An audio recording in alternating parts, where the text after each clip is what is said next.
Dan McAllister. I'm a solution architect with Avantiico. My background's in accounting and finance, but I've always had a penchant for data, and so when we started moving more into the space of building a tool to accelerate the data migration process, I became the product owner of this tool. So I'll be presenting today, explaining what this tool does, and then giving a demonstration comparing and contrasting standard tools in D365 versus our Data Migration Accelerator, and where we think we play really strongly against the standard tools. We've had some other webinars over the past few months, as you can see, both in our MCS solution and in our 3PL automation cloud solutions. If you have any interest in seeing those recordings, please feel free to reach out. I'd be happy to provide those to you. And here's our agenda today. We'll start by talking about some industry gaps. We'll talk through best practices, and then I'll take you through a detailed demo that really compares and contrasts the standard process versus the Data Migration Accelerator process. We'll come back. I've got some case stories to share with you, and if you have any questions, please feel free to ask. So one of the big values to our tool, in our opinion, is that there's an extremely quick time to value. And when we get into the demo, I'll show how simple it is to configure to get up and running. But we have experienced with our customers that you can get up and running in 2 weeks or less with a code package that lives within D365. A configuration session and a few training sessions with end users. They can get going and start loading data into D365 F&O. So with that, we're going to focus on items 1 and 2 from this list today. And if you've been to my other webinars, you'll see that this executive summary slide hasn't changed much. These are the different areas of high value of our Data Migration Accelerator and multi-company solution, which are all part of one code package. So we're going to focus on initial setup of legal entities and streamline data migration using dynamic mappings. The other items, if you're interested in more information on those, please let me know, and we can share with you the other webinars that focused more on those. So timeline of events, this tool started really back in X2009 and in 2011.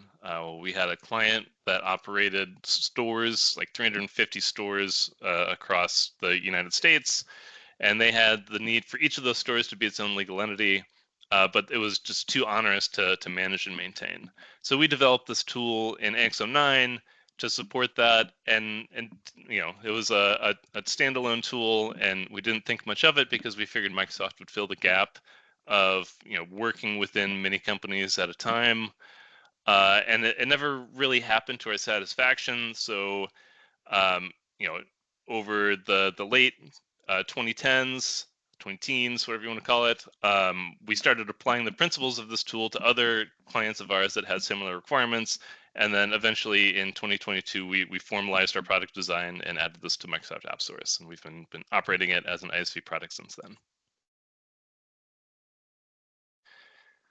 So this is a slide that kind of explains what the different aspects of the MCS and DMA tools represents. What we are focused on today is this section here of legal entity creation and migration using dynamic mapping. And overall, our philosophy, our goal with data migration is that it should be an iterative process. If you've ever gone through an implementation before, you know that you don't just migrate your data once. You might migrate your data 3 or 4 or 5+ times, because each time you do testing, you want to test on your actual data. And it's almost like a rehearsal to go live, where when you go through a round of user acceptance testing, you want to do all of your data migration and then test on your real data. Well, our goal is that we want to meet your data where it is. We don't want a long and arduous data transformation process have to take place each for all your master data, for your vendors, customers, fixed assets, whatever, and then also for all your transactional data. So we want to take your data as it is, extract it out of your source system, and import it like that with as little wrangling as possible on the data. So what you'll see today with the dynamic mapping solution is our example is going to be that we're using a data set out of Great Plains. And it's all dummy data, but the format is real. It matches exactly what the Great Plains format looks like for an extractive vendor data. And I'm going to show you how we can map that data from its existing source spreadsheet into D365 and compare and contrast that against using the data management framework, which is the standard Microsoft solution for data migration. So by project phase, where DMA really comes into play, are these orange boxes. So around data migration planning and source data mapping. In the analysis phase, when you're first thinking about how you're going to implement dynamics. In the design phase, when you're doing configuration and starting your testing, then your legal entity configuration and data migration mapping. In the test phase, doing user acceptance testing, data migration, and then when you go live, of course, your data migration. Everything else are also pieces where our tool is value add, but this is more related to our AMCS tool. So in a standard, using the standard data migration tools in D365, the way that it looks is like this. You export data, one company in your legacy system. You transform that data via SQL, Power Query, Excel, etc., into a consumable format by D365, and then use DMF or the data management framework in D365, which is out of the box, to import it. So pretty simple. As long as you know how to do the transform step, this process works perfectly fine. But if you have to do this for, say, 6 companies, you have to do it 6 times. If you have to do it for 100 companies, you have to do it 100 times. And what we're trying to represent today is that using the DMA tool, it looks more like this, where you export your data from all your companies in your legacy system or systems, and then import it all using DMA. So we don't have to do this per company. We may have to do it per legacy system, and that's it. So if you have 1 legacy system, you do it 1 time. If you have 3 legacy systems, you do it 3 times. So, in an attempt to quantify the benefits of DMA, we have this table, which is probably a little tough to read, but if I take one line in particular, let's say that we are exporting, transforming, importing data for 100 legal entities, and just for like a finance scope, a typical finance implementation where you've got vendors, customers, fixed assets, company setup, vendor addresses, vendor bank accounts, that kind of stuff. So there might be 9 different data sets you need to import. And if you have to do this 100 times for 100 legal entities, we believe we could save you hundreds of hours of work by using our tool. Because again, you have to do this for 9 imports. In this example, you do it 9 times versus doing it 900 times. Not only is it a time savings, it also, because you're not doing a manual transformation step, as you'll see when we go into the demo, you drastically reduce your risk of user error. Because in the DMF scenario, a user is taking data sets, they're saving them, they're giving the files names to match your companies. Then you have to go to the right company and grab the right file. If you're doing it once or twice, that's fine. But if you're doing it 100 times, how easy it is to accidentally grab the wrong file and import the wrong data into the wrong company. That's what we like to avoid. Just a quick comment. It's also what we've heard from a lot of companies that are migrating multiple legal entities from GP, from whatever system that you're using. They are saving a lot of time. Yeah, no, it makes sense, guys. Yeah, let's get through this presentation. I was going to ask. Sorry, one day Microsoft might adopt it. we are waiting for a big price tag. Yeah. Yeah. I guess you guys will do quite well that day, I'm sure. Okay, so is there a question I can answer? Sorry?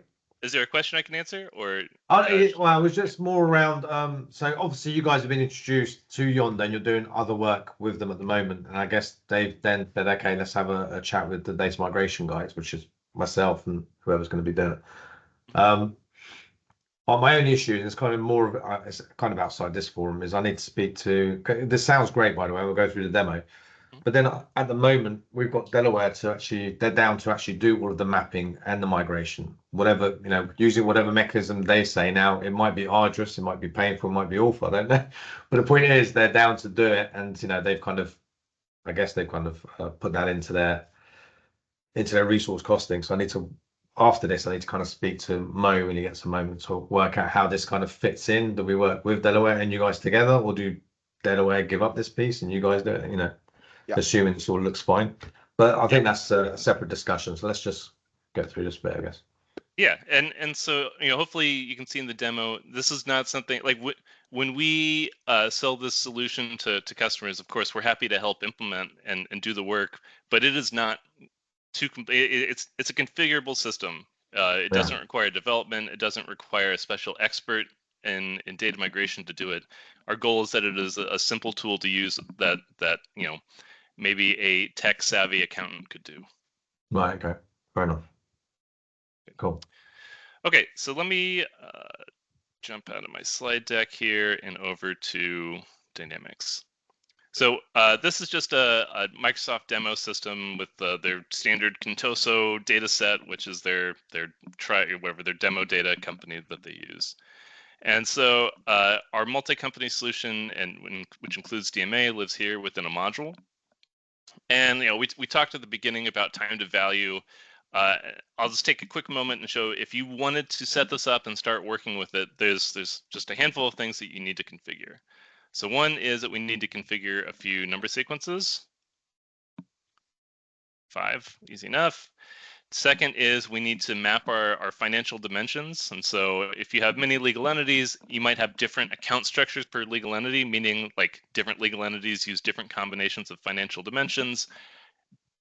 Best practice where possible is to use the same combination, but basically the point is you only need to set this up for your global definition of financial dimensions, and then if there's any exceptions, you can set those separately. So in this case, dimension 1 is business unit, dimension 2 is department, dimension 3 is cost center, and then dimension 4 is item group, unless it's this company, in which case it's product group, or this company is this product group. So it's a rule by exception. Yeah. If you are using financial tags, which if you're not familiar with the concept, it's kind of like financial dimensions light. It's not part of your account string. There's less control over these, and they can be edited after posting a voucher. But it's meant to be used for things like projects or events that are not permanent dimensions that will be used on an ongoing basis. Like a department you'll use over and over and over again. A project has a lifespan. And so we don't want to pollute your chart of accounts with a project that will only be used for a short period of time. So that's where financial tags come into play. Yeah, makes sense. And then final piece that you'd have to configure is that if you're familiar with feature management in D365, this is where Microsoft rolls out new features. And sorry, I'll look at all. Where you can opt to enable them or not enable them. And this is where we control all the different features within our tool. And so if you wanted to turn something on or off, you would do so here within feature management so that users aren't exposed to pieces of the tool that aren't relevant to your company. So if you're not doing budget register entry imports, you can turn off this feature and it will no longer show up. So those are really the 4 things that need to be configured to be able to do this. We can usually set those up in a half hour after a short analysis of your account structure, and that's the time to value aspect to this. Okay, so let's look at the data that I want to import today, because overall my goal is that I want to compare the data management framework standard out of the box from Microsoft versus the Data Migration Accelerator framework. So this is our data set that we're working here, split between 2 legal entities. I've got company 1000 and company 2000. And so imagine for me that you've just extracted this data out of GP or whatever your legacy system is. And so you've got information here about your vendor, your address, there's some 1099 information, and there's like 150 columns in here of data, some of which is relevant, some of which is not. And we want to import this into D365. So there's really two ways to go about it. As mentioned, one is the DMA approach, the other is the DMF approach. I'll start with the DMA approach. So within my tool, we have this concept of template maps. And so I've built out for this particular data set, so this would be, when we talk about somebody needing to go and build the mapping, that would be this exercise. And so as somebody who's implemented Dynamics, I know which fields are probably, important for vendors, or at least a key set of a dozen or so fields that need to be there. The account number, the currency, the name, payment defaults. If you're in the United States, like 1099 information. Those are the base things that need to be set. But you might have other aspects of your data that you say, oh, there's something in this data set where I need to capture that in a notes field or something, or I have a legacy like vendor ID from a previous system I want to capture in somewhere within my data set, or I want to change my number sequence when I import the data into Dynamics.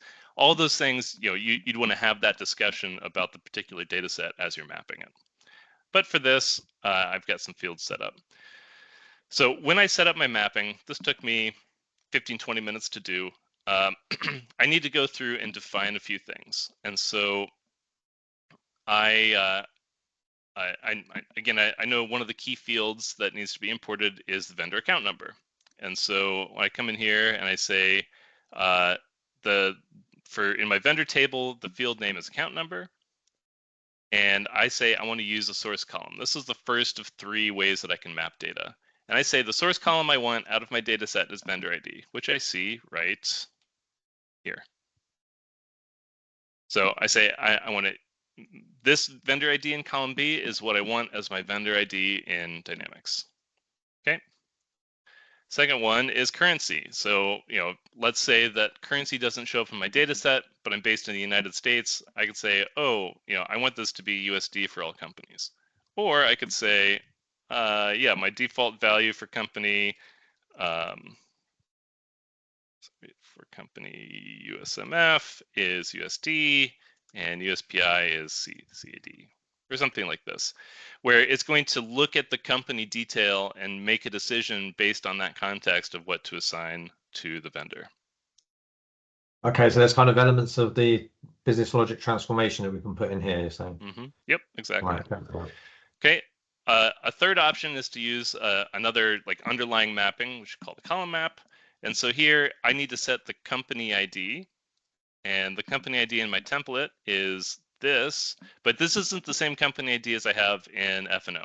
And maybe you are changing your numbering logic because your business has grown, or you want to update it to match a certain cadence. But I'm mapping company 1000 to one company and company 2000 to a different company, and I'm going to import all of this as a single file into Dynamics. And so if I go into this company map, I can say if the source value is 1000, map here. If the source value is 2000, map here. And these are the legal entity IDs, as you see up in the top right. If I go back, so the name is pulling from the vendor name column. The search name is pulling from the same, but it's limited to 20 characters. The method of payment is electronic for all these vendors. And then the terms of payment is another column map ID. I look at the vendor terms column map. I'm saying if my vendor is from Canada, then they have 15 days terms, and if they're from the United States, they have 30 days terms.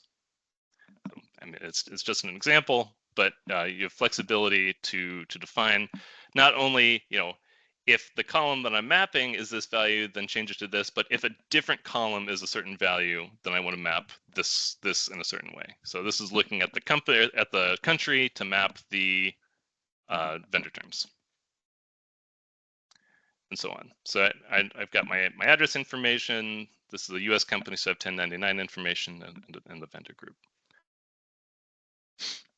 Okay, so that's option 1.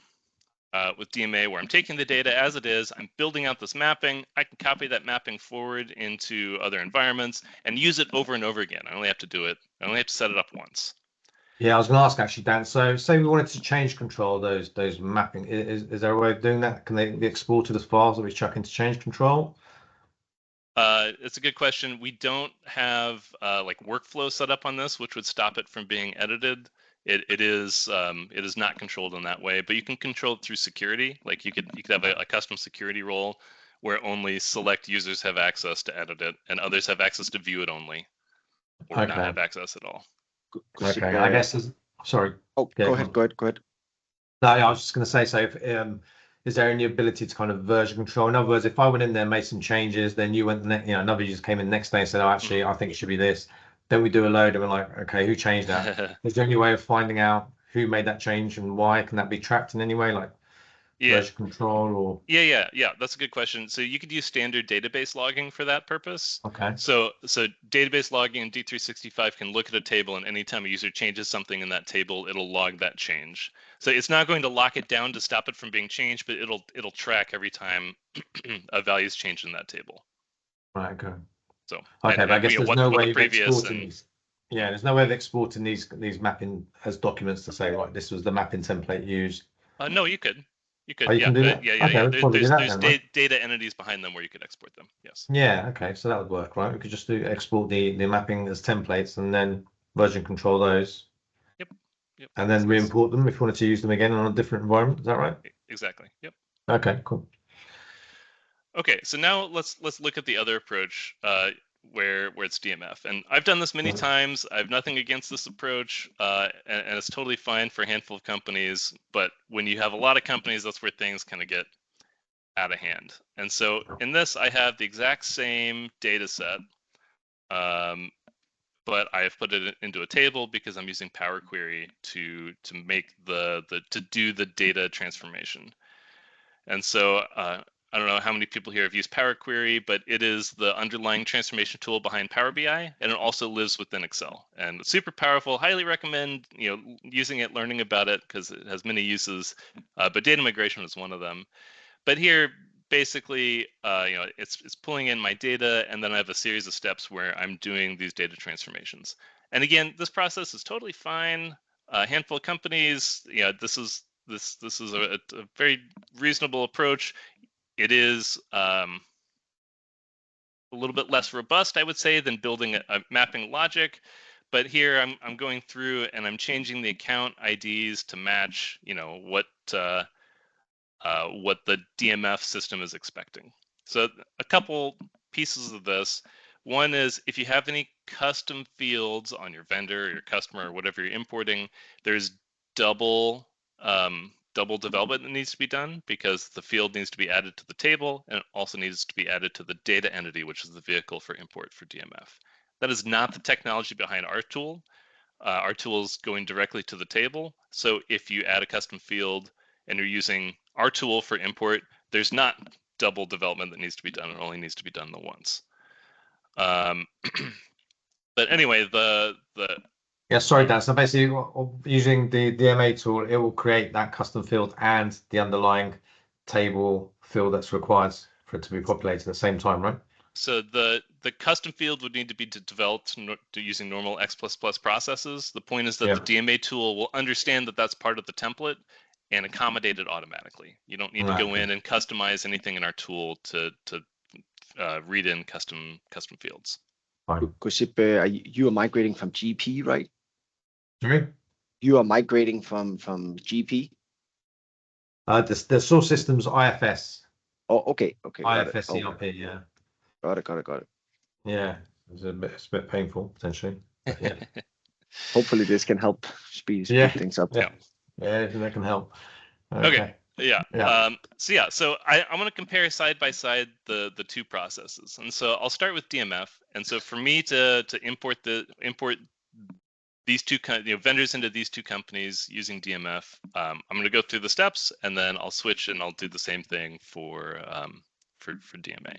So DMF, if I am the user, I would have had to build out this mapping into this tool, and then I need to go through and save off this table. And I can't take column A because the system is not going to be able to read column A, so I need to know to go to column B, and I'm going to select the rest of the table, and I'm going to copy it. I'm going to open a new Excel file and paste my table and save it off as a separate file. And the reason that this is important is because DMF, the standard Microsoft DMF, is really touchy about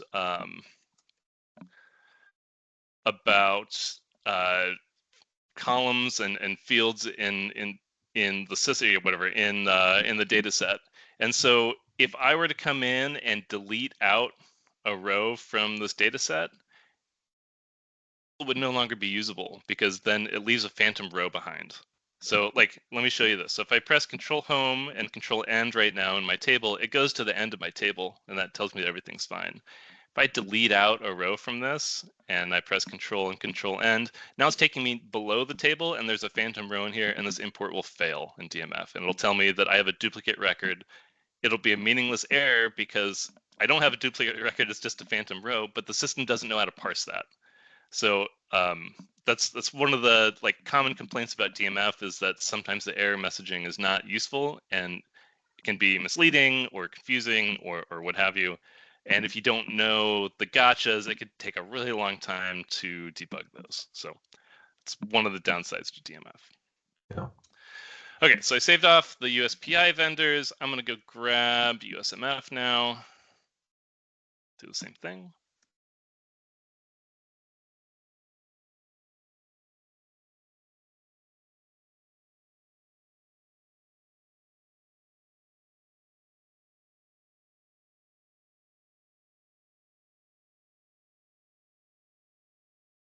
Okay. And then to go and import those, I need to go into the data management workspace, which is here. I'll create an import header. I need to find my data entity. And of course, I've done this many, many, many times, so I can do it pretty quick. Find my file, and I'm in the USPI company, so it's important that I check which company I'm in and pull the right vendors, because if it's be easy enough to grab the other set of vendors and import them by mistake, which should obviously be undesirable. And then I can import that.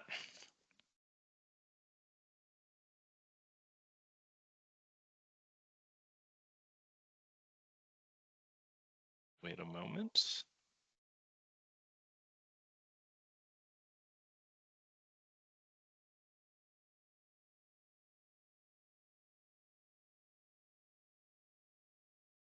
And yeah, I don't recommend importing the same data set in multiple companies at the same time when you're using DMF. Like if the timing gets off, then you could end up loading the wrong data into the wrong company. That has happened to me before and is not fun. So my recommendation is to wait until the load is finished before going into the next company to do the same. But now I'm in the USMF company. I'm going to come in and do the same thing. Find my entity name and my file, USMF. Yep. I'll click open. It's going to ask me, do I really want to overwrite my previous data set? And I do. And then I will import it.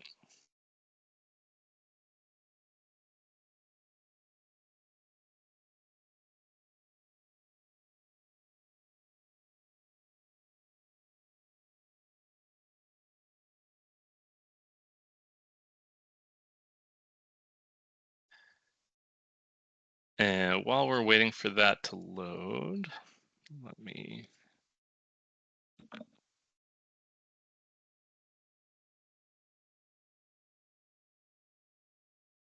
okay, that finished. So I can see 23 records came in. I can go into my list of vendors and validate that indeed my DMF vendors have come in. Okay. Yeah. So that's option one.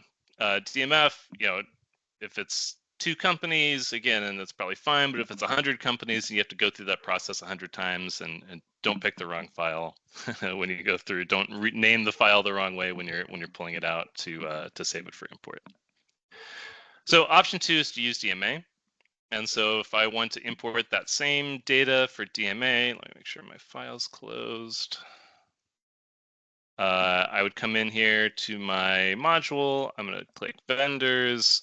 I'll select my file, which is just my source data. I don't need to save it off or change the formatting or anything. I'd identify my mapping template. I could run it like on my screen or send it to a batch, which makes it run behind the scenes. If you have a lot of data, I recommend that because it runs faster. But here, I'll just run it on my form so that we don't have to wait for the batch process to run. A couple other things that I'll point out is we do accommodate multiple date formats.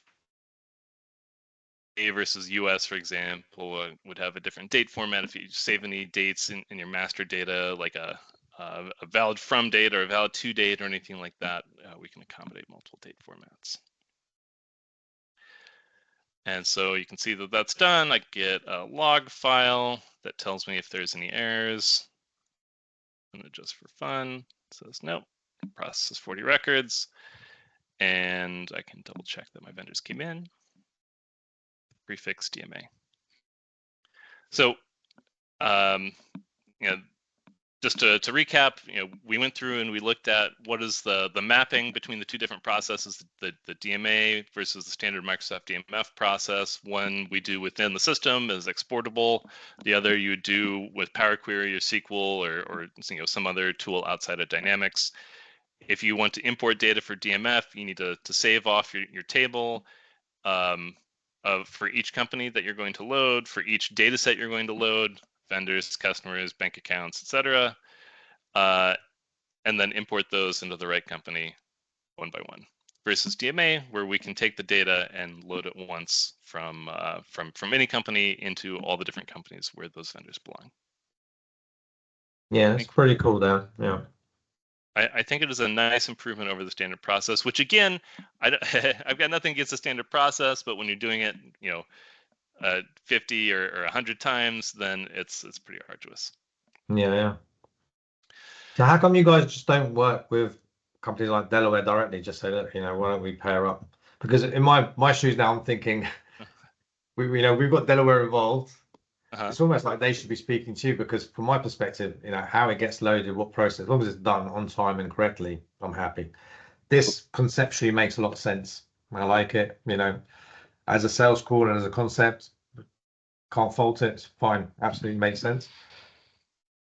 But my question outside of this meeting is going to be going back to Mo to say, okay, this sounds good, but what's the process now with Delaware? Because they are doing the mapping, they are potentially doing the loading, etc. And just looking at that side of things, one of the questions I had, just to double check, in terms of the entity coverage for F&O, does your tool cover everything? Like, it's not just vendors, it's projects, everything, or? Yeah, it's a good question. We're always looking to add to our list of out-of-the-box data sets that we support, but the baseline today is bill of materials, customers, fixed assets, various other legal entity setup items, items and products, legal entity creation, and vendor bank account, warehouse. Okay. In a way, that might work better, because now there's a reason potentially to use you guys and Delaware, because we've got other entities that we still need to work on. So it's kind of, would you be able to send me a list of what you cover? Yeah. Dan, what I can do then is at least go back and say, right, out of this list, we can utilize X amount, and it will speed things up potentially. Now I can speak to Delaware as well, and see what the angle is with them. Definitely. Because the other thing I'm thinking about is, at the moment, they are doing all the mapping. So if we then use this tool, it's like, would they use this tool for us on our behalf, or do we need to get our own personal persons to do this? Which is another question, but again, outside of what we're talking about here, but it's just things that I need to kind of consider and speak to Mo. Makes sense. Yeah. Okay. Yeah. No, it was a good demo. I mean, I like the tool. Thanks. It makes a lot of sense to you had me just at the beginning when it was kind of like, you don't have to keep repeating and over for each company. I was like, okay, well, that makes sense. But yes, I just need to look at the practicalities outside of that. Sounds good. Nazim, you had your hand up? Yeah. And how about I mean, once you uploaded the vendor master, like 100 under the vendors, and now with the time, I mean that with the 25 vendors, you have to change the status to put on hold, right? Instead of going one by one. So like this module is supporting that you can update the vendors in the bulk.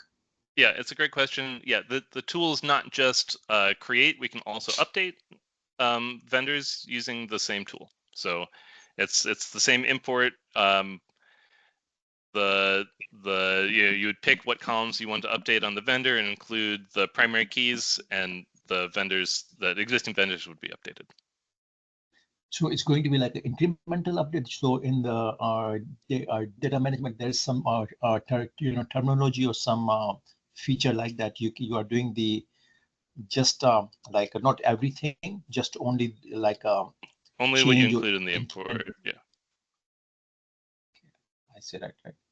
And my that another question that which we are facing the challenge is when with a master like a vendor or the item master, if there are the financial dimensions are attached.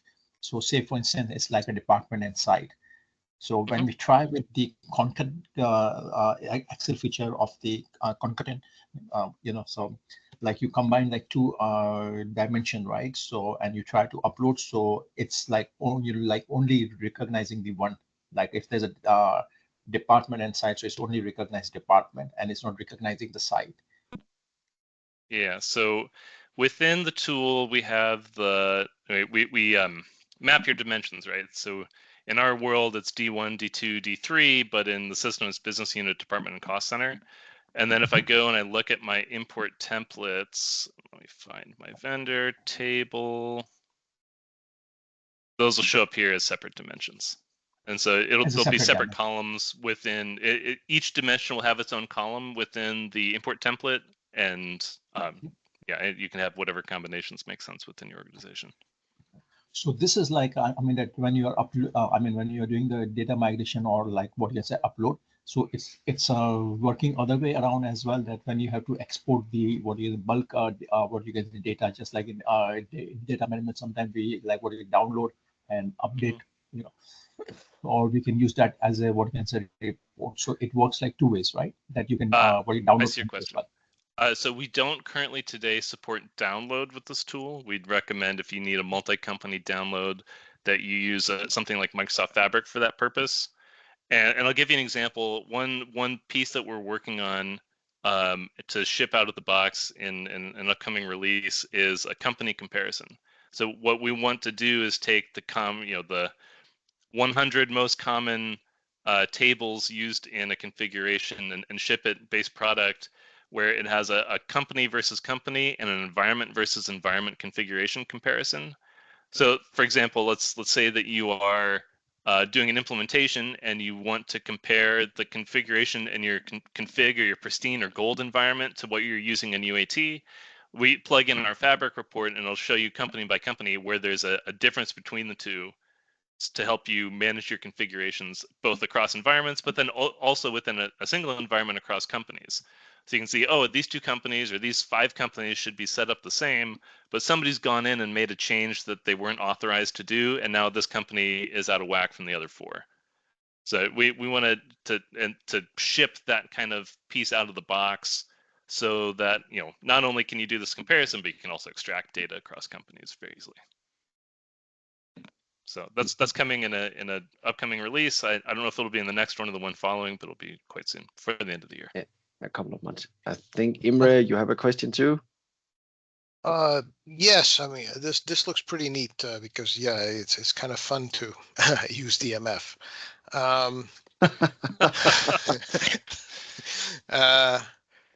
How well does this work, say, if we'd want to do D365 to D365, where we're changing configuration, or like for us, where we've got the 2 different environments that are set up differently and trying to merge all that data, especially for us HR data and a lot of the HR stuff that we'd have to then merge into another system.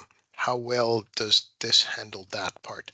Yeah, understood. We would probably have to add some additional templates for HR, which again, we're very happy to do as soon as we see that there's like a specific need.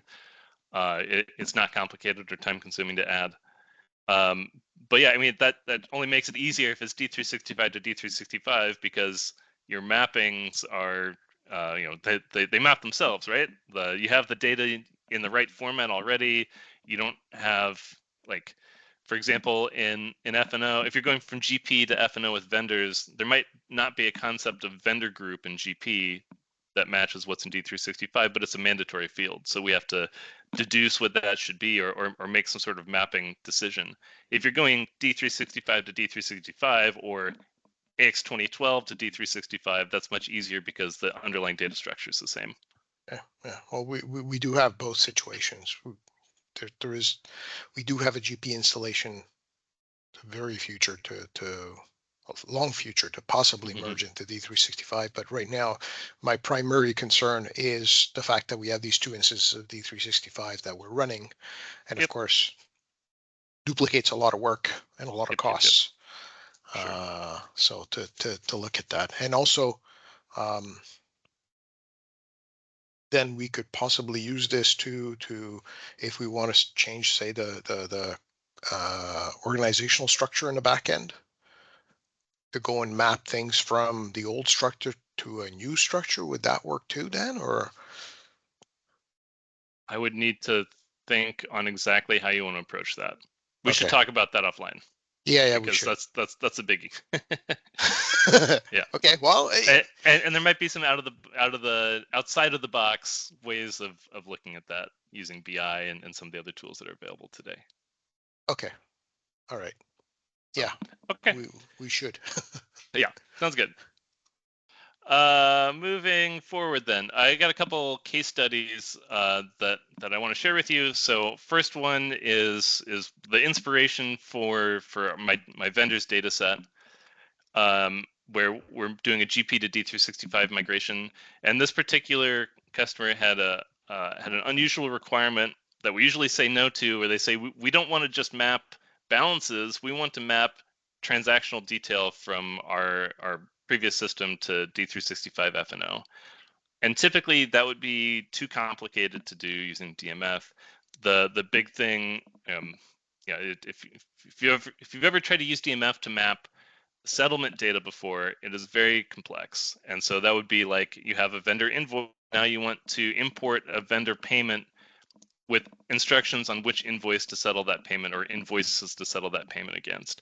That's very challenging to do with DMF. It requires that your data be in XML format, and you have to import 2 entities at a time. It's called a composite data entity, where you have header and line information coming in together to define that settlement. And for 500,000 records, it's just not feasible to do. But using the DMA tool, we're able to do that because we have a custom import for payments, both on the customer and vendor side, with settlement details. So what does this mean? We loaded 5 years of transactional and subledger data across 3 legal entities, loading vendor invoices, customer invoices, bank transactions, and so on. And then we came in and imported the settling payments against those invoices for all 5 years for both customers and vendors. And we saved over a couple hundred hours against the original estimates from another partner by being able to use the DMA tool to build out the settlement imports. And frankly, if they asked us to do it without the DMA tool, we would have declined because it's simply too risky to try to load that sort of data at that volume. So it's been a great success for us, coming in under budget on that project, and it's nearly complete. Another one is more on the master data and legal entity configuration side. So we use DMA to configure 50 legal entities that were similar. We the scope of that were vendors, customers, products, variants, fixed assets across 3 of those legal entities, which saved additional hours by being able to use DMA for that. And then transactional data migration, which again was a couple million records over 3 years, because there's so many legal entities and so many dimension combinations, where again, because we were able to load all 50 legal entities at a time, we saved hundreds of hours. So this, again, a big time saver for this particular customer that had about 50 legal entities. Some additional features that are not, we're not covered in today's session. I'll just touch on a few. So one is the budget register entry import. So again, if you have many legal entities and you're importing budget register information, which would be like, you've done your budgeting in a separate system and now you want to load it in D365 so you can build your financial budget to actual reports. Again, using standard DMF, you're limited to one company at a time. Using our tool, you can load for all companies. So it's important when you're initializing an implementation or ongoing. And then a couple roadmap items that are coming soon. In addition to the reporting that I mentioned earlier, we're building some enhancements to the ledger calendar management system where you can control which departments have access to which modules at month end, or when you want to turn off a period entirely. We are building a cross-company automation for free text invoices and AP invoices. So this is, imagine you need a tax invoice between two legal entities in two countries in Europe, let's say, and you're not shipping product. If you're doing product, then it's a sales order and a purchase order. But if it's not product, then it's kind of a pain to do it manually.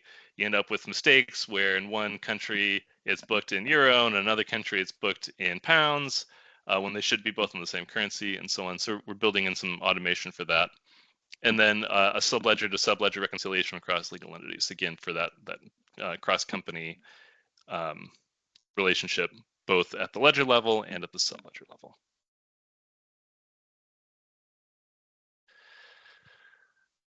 If you've attended our other webinars, you've seen this slide before, but this is just trying to share what standard D365 has versus our MCS and DMA tools. Just looking at the legal entity creation, being able to create multiple legal entities at once or import data from multiple legal entities at once. That's what we covered today, but there's many other features in our tool that we support that are not out of the box in D365. And that is the conclusion of the presentation. We've got 10 minutes left, so if there's any other questions, I'd be really happy to answer them.